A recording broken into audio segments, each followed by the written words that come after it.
I want you to visualize. Imagine you are standing at an international event of an area of your expertise, be it poetry, singing, dancing, storytelling, whatever you like. It is an on-spot preparation event. You are given the subject on spot, and you have about 1 to 2 hours to come up with a quality presentation. You make maximum utilization of your time, come up with a superb piece, and finally, when the time is up and the competition begins, your name is called out first.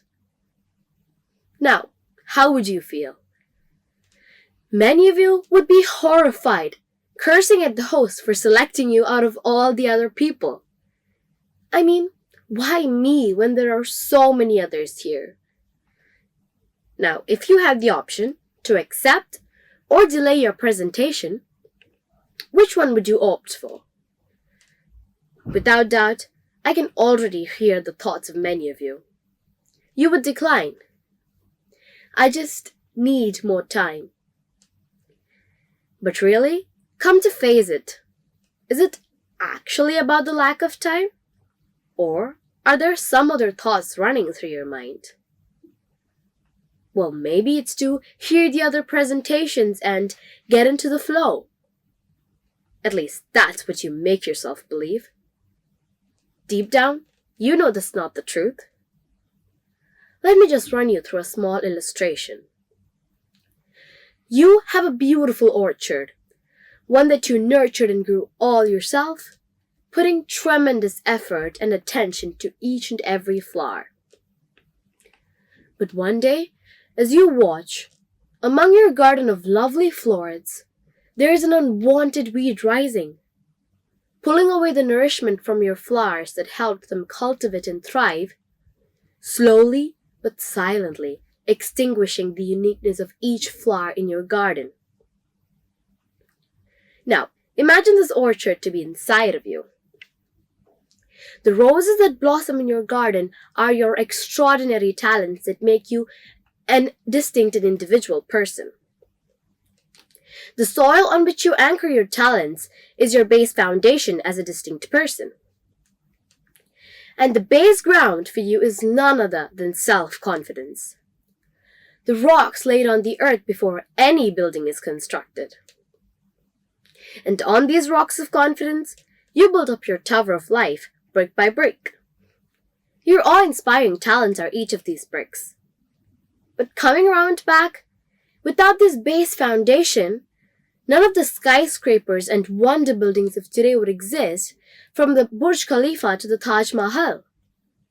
Similarly, none of the great role models of today we look up to would exist without the base foundation of confidence. They didn't hide away because of fear. They confronted the world and their aspirations, and no doubt, they were the very first ones to introduce something completely new to this world. But coming back round, what exactly is this weed that poisons the earth beneath your orchard? It is your fear to do something first. It eats at your confidence and feeds on your flowers of talents until finally, you're just too scared to attempt anything. But how exactly does this fear make you incapable of expressing your ideas is our query. For that, we'll ask ourselves this question. Why exactly are we scared to do something first? So, let me ask you, what do you think competitions are for, apart from the positions and the prizes?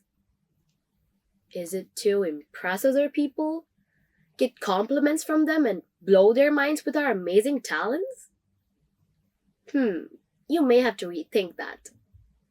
Because it's to impress ourselves, blow our own minds with our amazing talents, and to compliment ourselves.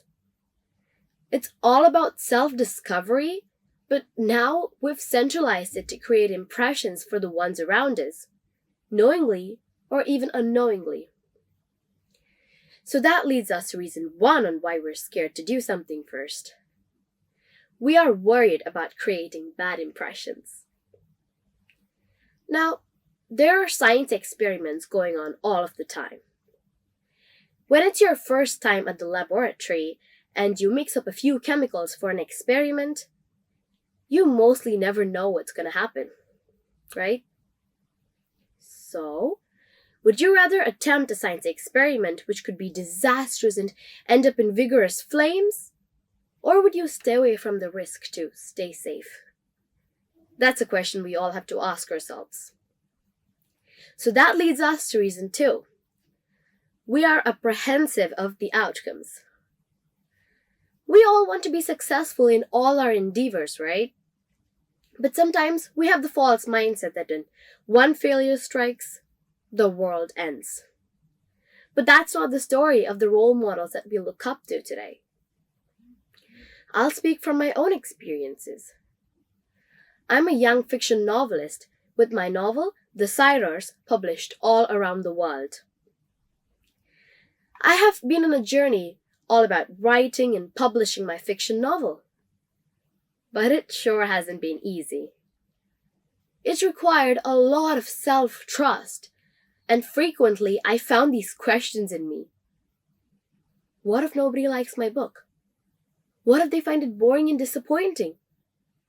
What if they don't take me seriously because I'm too young?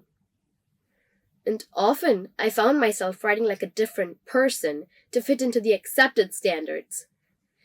It was a mixture of fear of doing something first, apprehensive of the outcomes and the responses of people, and thinking I'm not good enough.